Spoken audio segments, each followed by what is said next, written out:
9b. As we agreed, this is the homework. Already I received all of your homework. I reported them to Mr. Hussam to check who did and who didn't do the homework.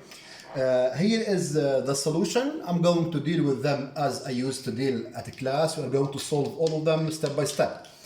Please don't hesitate to contact me if you didn't understand any of these questions. Number one, for each of these shape state the number of line of symmetry and the order of rotation of symmetry. I'm going to talk a little bit about order of rotation after the line of symmetry. This is part A, line of symmetry and order of rotation.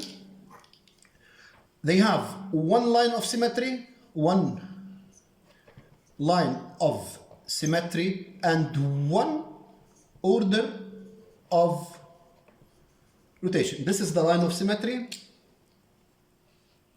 as we did it before, and the order of rotation, when it goes back to its original place, we call it one order of rotation. Please differentiate between rotational symmetry and order of rotation.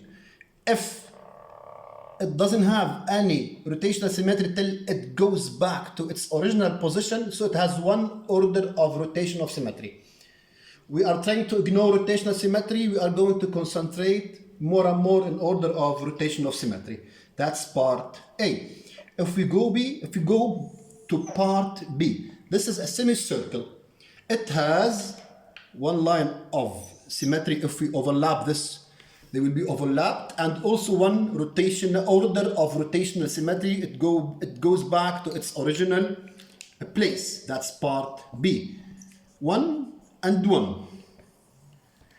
Part C,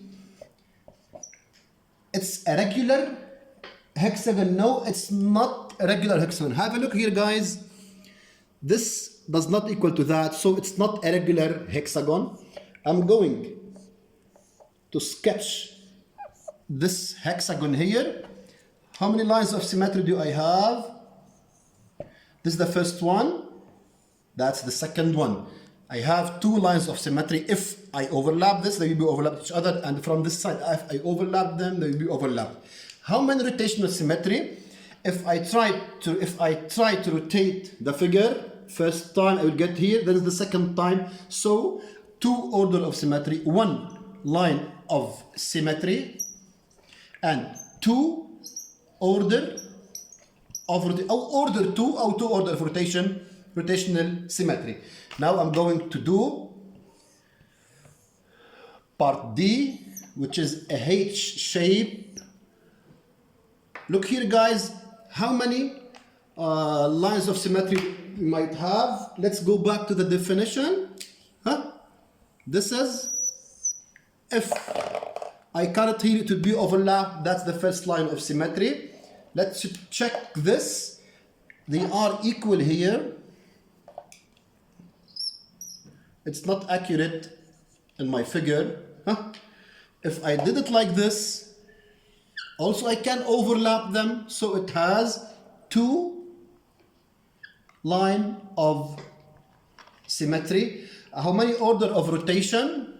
If I rotate it 180, I will get one order then to its original place. So two order of rotational symmetry. If you go back to part E, that's part E here, and here is the figure of part E. Let's go for the line of symmetry. If I cut the figure like this here, it would be overlapped with equal